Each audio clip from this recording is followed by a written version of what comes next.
जी अस्सलाम वालेकुम। मैं हूं रऊफ क्लासर, आपके सामने नए वीला के साथ हाजिर हूं।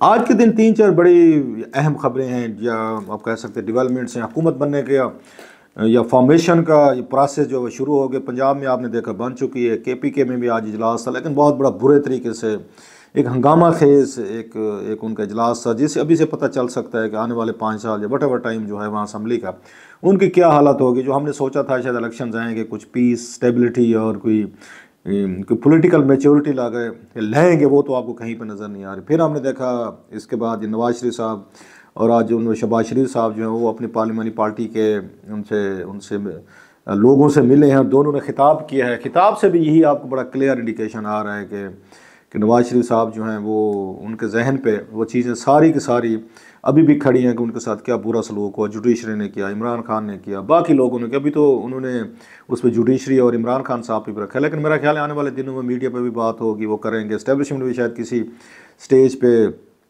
वो उनको भी टारगेट करे, क्योंकि उन्होंने आज भी एक बड़ी इंपॉर्टेंट अहम बात की, आपने अगर नोट की हो, जिससे पता चलता है कि नवाज शरीफ साहब जो हैं उनको क्यों वज़ीर आज़म के दौर से पीछे हटाया गया या उन्हें खुद हटना पड़ा या वट एवर जो भी था। उन्होंने कहा जनाब कि ये शहबाज शरीफ साहब भी थे कि जिन्होंने 16 महीने तक इस तरह हुकूमत जो है ना उन्होंने चला लिया, अगर मैं होता तो मेरे लिए मुश्किल हो जाता। सो ये बड़ा इंतहाई अहम जुमला था उनका, अगर आपने नोट किया हो।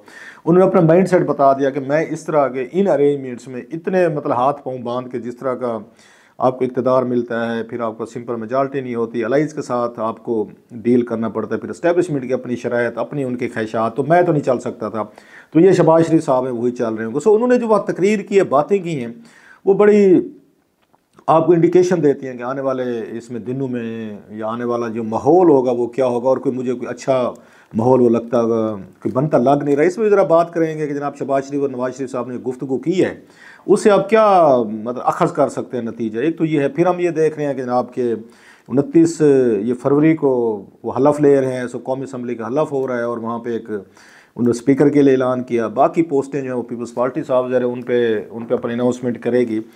तो उसके बाद ये हाउस में क्या होने वाला है, ज़रा इस पर बात करते हैं। वही रेपटिशन है जो 2018 में हमने देखी थी या 2013 में देखी थी। So nothing news again coming, ये एक है। लेकिन साथ में हम देखते हैं जो उससे बड़ी एक स्टोरी है या ख़बर है, वो ठीक इलेक्शन कमीशन की बात भी अगेन उस पर करेंगे कि वहाँ पे सीटें जो हैं वो सुन्नी इत्तेहाद काउंसिल को मिलते हुए नहीं उसमें मिल रही, जो उन्होंने लेटर निकाल कर उन्होंने प्रोड्यूस किया है। तो बहुत सारे खान साहब के हामी भी ये कह रहे हैं कि खान साहब बड़ी जल्दी में वो इस तरह के फ़ैसले करते हैं, रिएक्शन वाले फ़ैसले होते हैं, समझदारी वाले फ़ैसले उनके कम ही होते हैं। कि अब उन्होंने ऐसी पार्टी में अपने बंदे पहले जम करा दिए हैं जिन्होंने वहाँ पे अपनी ख़वातीन की वो सीटें जो है बकौल उनके इलेक्शन कमीशन के उन्होंने अप्लाई नहीं की हैं और उन्होंने कहा जी हम तो करने नहीं चाहते।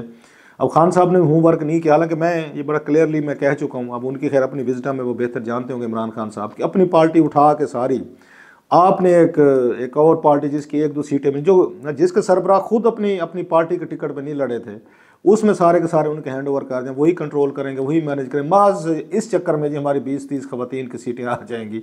20-30 से आपको ख़वातीन की सीटें मिल भी जाती तो भी आपको हाउस में उन्होंने हुकूमत नहीं बनानी देनी थी। We all know that. So उसके लिए ये बेहतर था कि आप अपने उम्मीदवारों को आज़ाद रखते, कम से कम आपके कंट्रोल में रहते। अब वो सारे के सारे एक और पार्टी के उसमें कंट्रोल में है, डिसिप्लिन में है, उनको उन्हीं के मुताबिक कल को अगर उस पार्टी के सरबराह जो हैं तो इमरान खान साहब जो उनकी पार्टी के अगेंस्ट जाके कोई वोट करना चाहते हैं, किसी के साथ अलायंस करना चाहते हैं, तो मेरा नहीं ख्याल कि इमरान खान साहब उनको कंट्रोल कर सकेंगे या उन पर कोई उनकी क्लास होगी, कोई डिफेक्शन क्लास लग सकेगी। खैर ये खान साहब के अपने फैसले हैं, आपको पता है वो इस मामले में वो समझते हैं कि उन्हें सारा पता है। और कामयाब आदमी जो है वो हमेशा से अपने आप को किसी के मशवरे भी नहीं सुनता और उसको सुनने भी नहीं चाहिए। कि वो तो कहता होगा अगर इतने बड़े सियाने हैं मुझे मशवरे देने वाले तो खुद मेरी जगह वज़ीर आज़म क्यों नहीं बन के खुद इतनी बड़ी पार्टी लीड कर लेते, लाखों करोड़ों लोग मुझे वोट देते हैं। इनको तो शायद 5 वोट जो है वो घर वाले भी शायद वोट ना दें जो मुझे बैठ के मशवरे देते हैं कि आप ऐसे करो। That's how top people, important people जो है ना या कामयाब लोग सोचते हैं, मेरा ये ख्याल। इसलिए अवॉइड करना चाहिए उनको, कामयाब लोगों को या बड़े लोगों को मशवरे देते हो, unless they seek your advice. इससे बड़ा जो एक बम शेल है जिसकी सोचा जा रहा था कि शायद इमरान खान साहब जो उनकी पार्टी जो है वो माजी के से कुछ लेसन सीखेगी और ये काम नहीं करेगी, लेकिन वही वाली बात है कि खान साहब ने वो काम फिर किया है।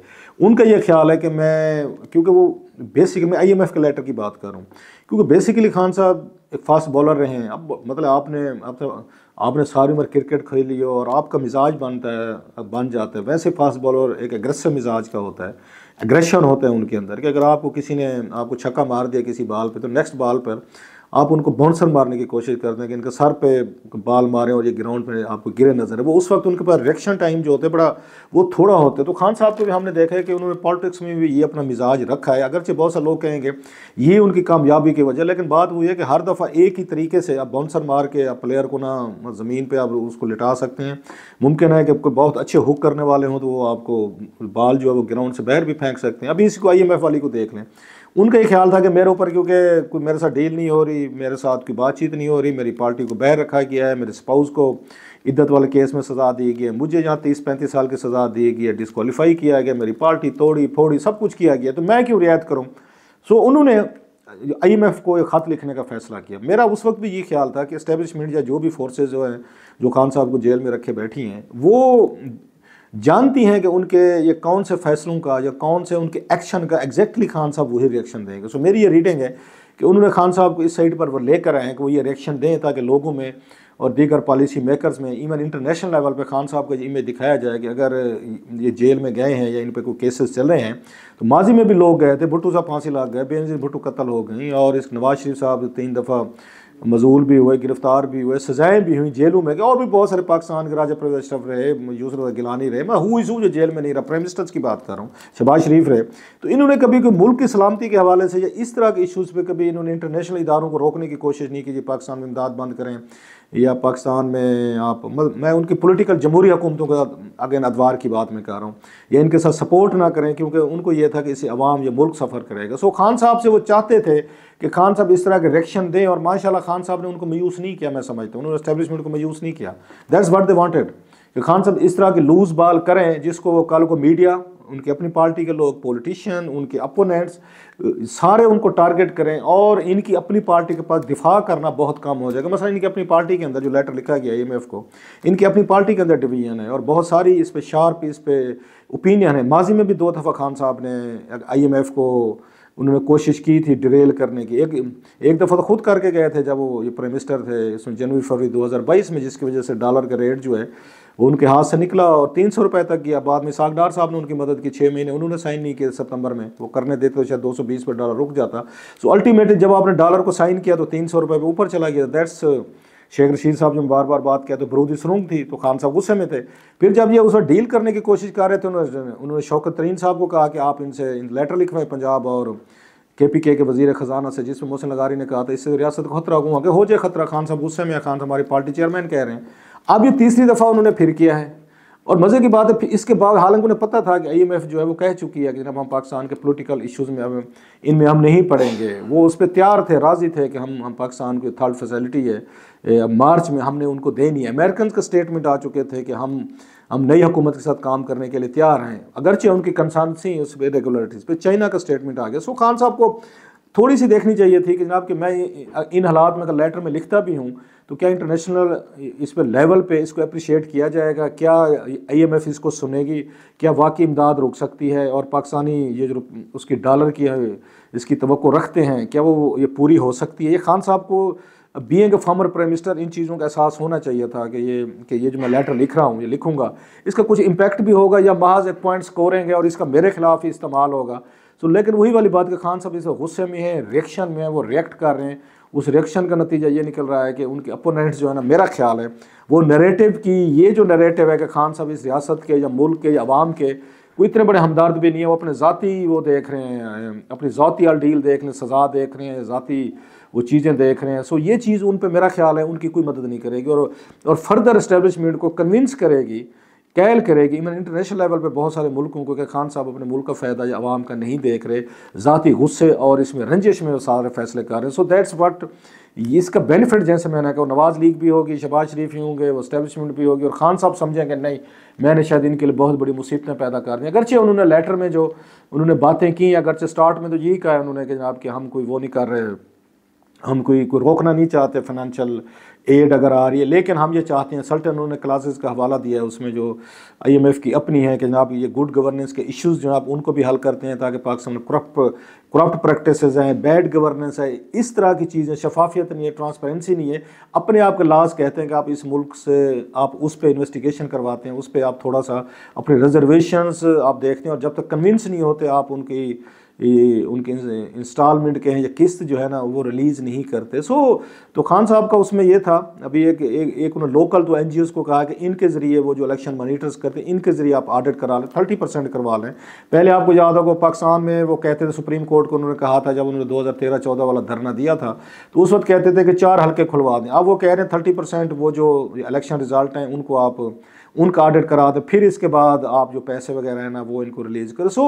मैं समझता हूँ खान साहब का जो फैसला है, उनकी अपनी पार्टी के अंदर भी इतना कोई अप्रिशिएट नहीं किया जा रहा। उनकी अपने पार्टी के बहुत सारे लोग जो हैं या ट्विटर सोशल मीडिया पे हैं वो भी इसके इतने ज़्यादा अप्रिशिएट हैं, बिकॉज अंडरस्टैंड कि अगर मतलब किया गया है, मतलब इलेक्शन में उस रिगिंग हुई हैं, गलतियाँ हुई हैं या उनको हराया गया, ज़रूर वो ठीक कह रहे होंगे, लेकिन द क्वेश्चन इज़ कि should people of Pakistan suffer for that, जिनका मतलब इस रिगिंग में कोई तल्लुक नहीं। आपके 2.5 करोड़ वोटर का तो कोई उसमें कसूर नहीं है, बाकियों का भी नहीं है जिन्होंने उनके हक़ में डाले हैं या उनके खिलाफ वोट डाले हैं, तो वो तो एक तरह का इनोसेंट विक्टिम है। इनोसेंट विक्टिम जो है उनको भी सज़ा मिलनी चाहिए। डॉलर का रेट जो है आपको 500,000 चला जाए, तेल आपका मतलब 500-600 रुपीज़ अब लीटर हो, जब महंगाई हो, जैसे ये पॉइंट प्रूव करने के लिए कि खान साहब जो हैं वो अगर IMF डील को एंडोर्स नहीं करेंगे तो फिर IMF पैसे नहीं देगा। So that was a bad move मेरा ख्याल है, और खान साहब ने अपनी पार्टी या अपने हमदर्दों का इससे कोई फ़ायदा नहीं किया। ये तो एक और साइड इसके आने वाले दिनों में आप देखा अपना गुस्सा ही उतारा है उन्होंने, उन्हें बाउंसर मारने की कोशिश की है।